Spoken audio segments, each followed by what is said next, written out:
Ahead of the local elections next week, plagued Prime Minister Keir Starmer managed to grab a positive headline this morning. Good for him. Figures from the Office of National Statistics show a 1% drop in the number of shoplifting reports this year, with Starmer saying new technology to help tackle theft plus a tougher charging regime is behind the fall. Given that there were 500,000 reports of shoplifting across England and Wales last year, a 1% drop is not massive. And those figures very likely hide a lot of variation when it comes to why people are stealing. The most attention-grabbing cases are those involving raids or shoplifting gangs. But the issue is much, much wider, with the chair of Marks & Spencer, Archie Norman, last week saying that self-checkouts are turning honest shoppers into shoplifters. Now, Norman blamed automatic checkouts that were too complicated for turning the middle classes to thievery. I wonder if he says that about other people. But over in the US, some are looking to political explanations for the uptick in shoplifting. And that was the subject of a New York Times discussion between left-wing streamer Hassan Piker and New Yorker writer Gia Tolentino. Here's one part of it. I'm pro stealing from big corporations because, they steal quite a bit more from their own workers. However, one thing that might even help your ethical dilemma is the fact that the automated process that they design, these companies know will increase shrink, right? So it's actually factored in. The lemons that you stole are factored into the bottom line of these mega corporations regardless, and they still end up having increased profit margins because they no longer have to pay the cashiers that they used to hire, as opposed to this automated system, knowing full well that people are still going to be able to still steal a lot more efficiently, as a matter of fact, through the automated process. Totally. Well, I was looking things up, and shrinkage is roughly equal internally as externally. Like, they expect it from their employees that they are sort of disenfranchising constantly. Yeah. But what about the argument that if everyone just starts stealing wantonly from these self-checkout machines, Whole Foods will eventually raise the prices? Yeah, chaos, full chaos. Let's go. I mean, look, I'm in favor of fast and free buses and also government-owned storefronts. And, two of those policies, the mayor of this beautiful city is currently working on. Would you encourage stealing in the same way from a Mamdani-run city-owned grocery store with lower prices? And why? I would not, because I feel like that's taxpayer-funded, and the prices are this union labor, and the prices are also adjusted regardless. Now, Gia Tolentino wasn't sure about the political aspect of Piker's claim there. It doesn't work for me as a form of direct action because it's concealed, right? Like, any successful direct action in history has to be ostentatious, has to make itself known, is ideally collective, and this is sort of necessarily individual and hidden. But I'm like, oh, great, let's think of ways to, let's take this energy and let's move it into some other thing. I think it's great that the valence of property is kind of on the table as something to be toyed with in terms of direct action. I feel like we've forgotten there's a long and storied history of sabotage and sort of engagement with property destruction even, which is abhorrent to people. I mean, you remember in 2020, the Gucci, Chanel stuff in Soho when that was looted. Well, NYPD is investigating a robbery pattern targeting high-end clothing boutiques in Soho. Latest happening Tuesday at the Chanel on Spring Street. That looms so much larger in many sort of Bloomberg liberals' imaginations as profoundly more violent in some ways than the original action being protested, right? And I find that really interesting. If someone were to be stealing with a purpose, we love that in America. We do. We can love it again. Mm-hmm. We just have to do it with a purpose. Now, Piker went on a little bit later to mention lots of features of US society and by extension capitalist societies more generally that made the kind of mass direct action that Tolentino proposed impossible. Amongst them was a lack of class consciousness, with people somehow preferring to identify themselves more with the oppressor class to recognizing their own oppression. He also mentioned the invisibility of structural as opposed to personal theft. The rules are already designed in a way where if you steal from the poor, you become rich. If you steal from the wealthy, you go to prison.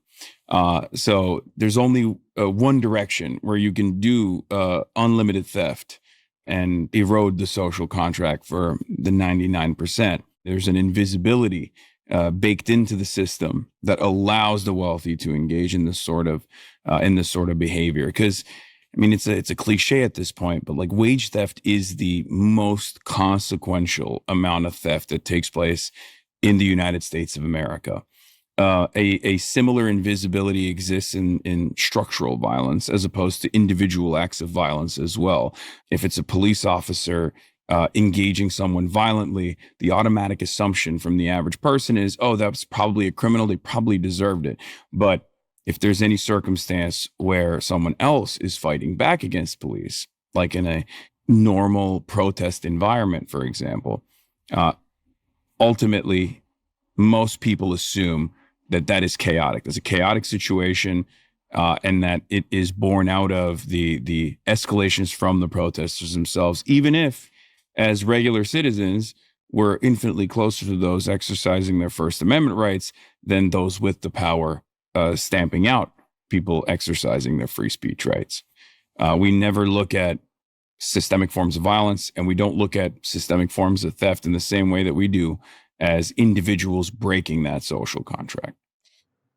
At the end of that discussion, each of the participants was asked what they thought should be legal that isn't. Piker said intellectual property theft, stealing that should be legal. It's obviously not. But this was Tolentino's answer.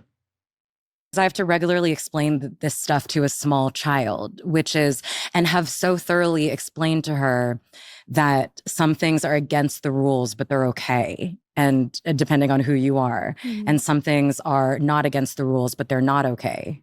Like there's so many perfectly legal things I do regularly that I find mildly immoral, right? Like getting iced coffee in a plastic cup. Like I find that to be a profoundly selfish, immoral, collectively destructive action. I think a lot of I have taken so many planes for so many pleasure reasons I have acted in so many selfish ways that are not only legal, but they're sanctioned and they're unbelievably valorized culturally. And I think, I guess I don't really think of any laws. Maybe like things like blowing up a pipeline, let's say that. Ash, there seemed to be a sort of current of argument there, which said something like structural theft exists, like capitalist theft exists, and therefore individual theft is sort of warranted by the fact that extraction is happening from you by the corporate machinery, so therefore you can extract from the corporate machinery, and that's not only moral, but also political. What did you make of it? I'd say that shoplifting is a pretty good tracker of the sickness of any given society. So when you think about some of the most commonly stolen items in this country, alcohol is up there, obviously, but so are nappies, same with baby formula. And the reason why those items are being stolen is not necessarily deprived young mums who are doing the stealing themselves. It's people who understand that there is a thriving secondary market for stolen nappies and baby formula because it's prohibitively expensive if you get it from the shops. So if items which are essential to the survival of newborn infants are prohibitively expensive, don't be surprised when you see an increase in shoplifting. All right. So I think it's a pretty good tracker of the sickness of any given society. And I don't attribute anywhere near the same kind of moral meaning to somebody stealing from a supermarket. I don't attribute that the same moral meaning as someone lifting your wallet when you're on the bus, or breaking into your home, or stealing from a small business, right? A shop which isn't a chain, all right? These have very different moral meaning because of consequences, because of impact, because of the resultant feeling of unsafety to individuals. These are different forms of stealing.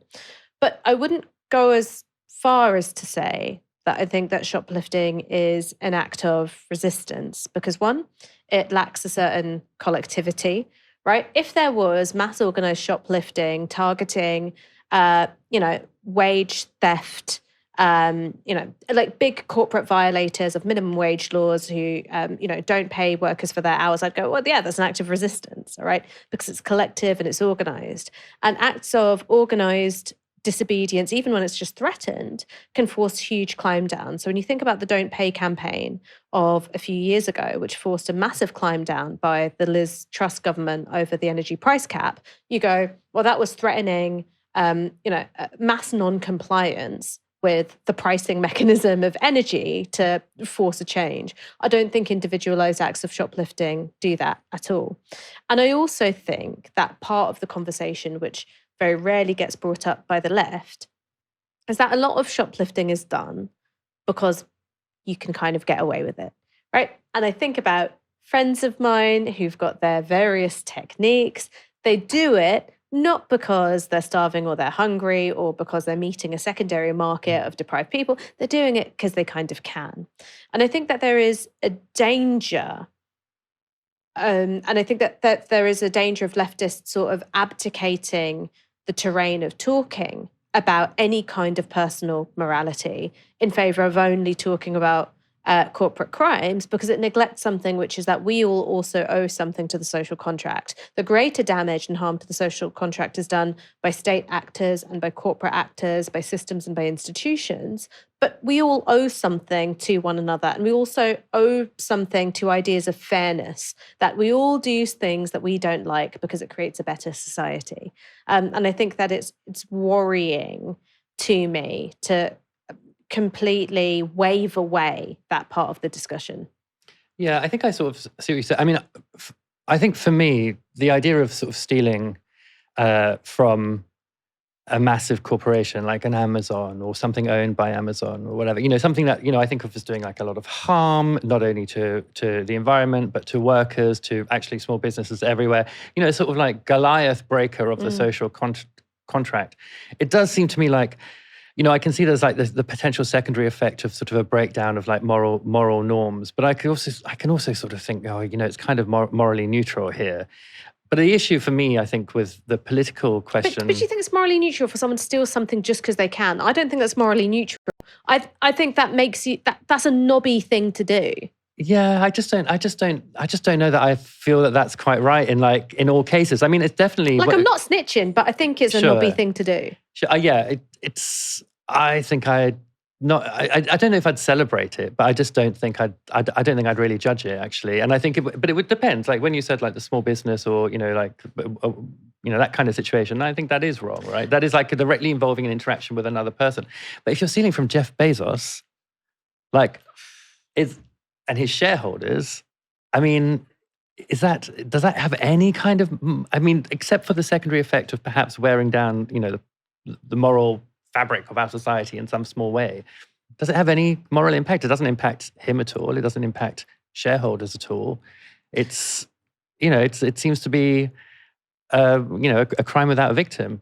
Well, the thing is that one, these things aren't always crimes without victims, especially when stuff gets taken out on the low-level worker, whether it's the Amazon delivery guy for not ensuring a safe enough delivery, or like individual store managers or whatever. So like that's the first thing, is that in order to sort of maintain the sense of there is a crackdown and this thing is a great wrong, like shit rolls downhill. And so things often get taken out on lowest wage workers. The second thing is that when I see people breaking into luxury high-end shops, I see that as a symptom of anger and disgust. And it's a symptom of the sickness of inequality. But I don't see it as a form of resistance to go, I want a Chanel bag so badly that I'm going to smash up a window for it. I go, that's the illness, right? That's part of the illness of consumerism. And again, it's like, I do think that there is something deeply actually kind of neoliberal to be like, I do what I can get away with, right? That's a Thatcherite moral system. Yeah, I mean, I wasn't saying it was politically important at all to steal from Amazon. I actually don't think that's true, and I think it's rarely the case that you're doing anything of political worth if you are the immediate beneficiary of it, right? It's very rare that you're making a political difference in the world if actually what ends up happening is you add something to your wardrobe as a result of it. It's probably. But my claim was just that, like in these big corporation cases, I couldn't really see like the moral argument that clearly, except for, as I said, the secondary case. But what did you make of the claim that, Tolentino was making at the end, where she was saying, like, actually, our life is so full of stuff that is immoral, but which is perfectly legal. And there's like moral stuff that's illegal. And she wasn't talking about shoplifting there. She was talking about like blowing up a pipeline. I mean, when you talk about the social contract, surely if you think that there are so many things that we do in our life which is like perfectly legal but is actually immoral and destructive, like the plastic coffee cups, like the flights, doesn't that then mean that we should actually be on your arguments, being harder on ourselves about those like legally permissible things to do. We probably should. And I think one of the reasons why it's so difficult is because, again, the behavior change is expected to be individualized. And so in a way, there's a mirror to individualized acts of shoplifting being presented as resistance, that when everyone is so disaggregated and broken down, I think that human beings quite naturally have bad self-mastery. When it's just you in charge of your own behavior, you can often be a very poor regulator of it, right? We need to be in some kind of collective system. And from there, we're able not only to exercise some kind of moral governance of ourselves, but you start being able to build something of a moral society. And it's really difficult to act in a way which is in total adherence with your politics, your obligations towards your fellow workers, towards the environment, towards those in the global south, whatever, as an individual. I would say near impossible. So I think that, you know, this is like part of the point which I'm sort of driving at, which is part of how we have that systemic response to moral crises, right? And moral crises of obligation is the law. And so the law isn't the exact same thing as morality. It never has been. But I think all of us agree that the law has a place in a moral system. But the law is a political tool, which is not the same as morality, well, it's to be a tool for our politics. Right, okay. I see. Okay. All right, let's go on to another bit of that discussion. She said communistly. Like, tied it up very quickly there. Let's go on to another bit of that discussion between Piker and Tolentino, which has generated a lot of blowback. This is from The Atlantic. Something is happening to America's moral code, it said, criticizing the pair's endorsement of law-breaking as resistance. And part of that was earned by this comment from Piker on the murder of United Healthcare CEO Brian Thompson, for which the accused Luigi Mangione has pled not guilty ahead of federal and state trials. Engels wrote about the concept of social murder. And Brian Thompson, as the United Healthcare CEO, was engaging in a tremendous amount of social murder, the systematized forms of violence, the structural violence of poverty, the for-profit paywalled system of healthcare in this country. And the consequences of that are tremendous amounts of pain, tremendous amounts of violence, tremendous amounts of deaths. And that was a fascinating story for me, because Americans are very draconian about crime and punishment. They're very black and white on this issue. And yet, because of the pervasive pain that the private healthcare system had created for the average American, I saw so many people immediately understand why this death had taken place. Even before they knew who the shooter was or what the motive was, we had universalized this pain. I think there's something really interesting in Piker's analysis of that situation, where it's like, you know, there's an expression of some kind of outpouring of political energy in response to the killing of the CEO, which isn't necessary, which can take the form of endorsement and has online taken the form of sort of celebration, but it doesn't necessarily amount to it. It doesn't necessarily amount to like a prescription that other people should do the same, right? There's a kind of outpouring of political anger around something which is a common experience for all Americans, which is being fucked over by healthcare insurance, which is understandable, but doesn't necessarily amount to an endorsement of the act or a kind of encouragement for other people to do it. And I was wondering if that's also maybe what we see in like the arguments around the shoplifting case, right? Everyone I know who's like, you know, be gay, do crimes. They're straight and they do no crimes. Don't point at me. I was saying like everyone I know. Like there is sometimes a element of I guess like vicarious political meaning that comes from like someone else had the balls to do something which I didn't have the cojones to do, and so you sort of like you celebrate that. It forms a sort of emotional release for you. But I think the really important thing that he was talking about was sort of social murder.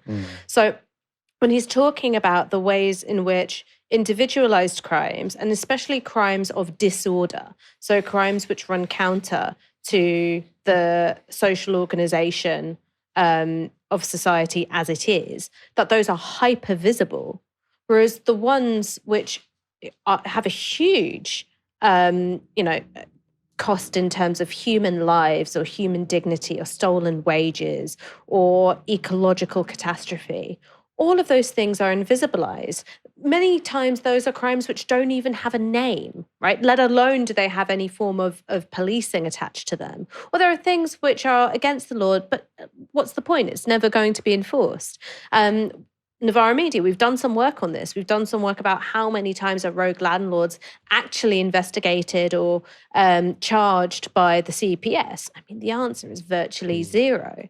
So I think that that's a really important point to go back to, what is the relationship between law and morality? There is not a one-to-one relationship between the law being a signal of of what's morally good or what's morally bad. I think what the law is a good indicator of is what's considered morally necessary to protect society as it is. And there's some good stuff in there, right? Generally, not being able to murder people, I would say, is fairly good. But the invisibilization of forms of social murder tells you something about what's being valued, and it's certainly not human life. But I think it's very hard, I guess, maybe sometimes to think that, if you're going to think about the social contract as being important and a social contract somehow involving a regard for law, and yet at the same time, it's like, well, but we always point out how the law just doesn't apply equally to the rogue landlords or to the corporations that might, do social murder to people, or to the corporations that might do wage theft from people. Stealing, killing, being rogue is perfectly legal for these entities, but not legal for us. How can that be a contract? Sure, right? And, I think all of us would say Robin Hood was a good guy, right? He was not, as Trump might have said, a bad hombre, right? Good guy. Like, steal from the rich, give the poor. We'd say that is not only morally permissible, but it's a profoundly moral act. But I do think that there is something about the way these discourses are playing out in a time of intense atomization that gives me pause, because it doesn't seem to me to be saying the law is constructed to the benefit of elites. And so what we actually need is a system of morality and boundaries and constraints on our behavior, which come from the principles of solidarity and mutual aid. It's actually a lot more nihilistic than that. It's, well, the social contract has had a bulldozer driven through it by Jeff Bezos, so I don't owe anyone anything. And I don't like that. I don't think that's left wing. Do it together or don't do it at all, right? That is the kind of left wing thought. Do it together or you're not really doing anything. Bam. Thank you, Ash, for joining me tonight. It's been great. Thank you. So nice to have you back as well. I feel really good being back. And look, I didn't mean to add anyone with the be gay, do crimes thing, but we all know you ain't doing any crimes.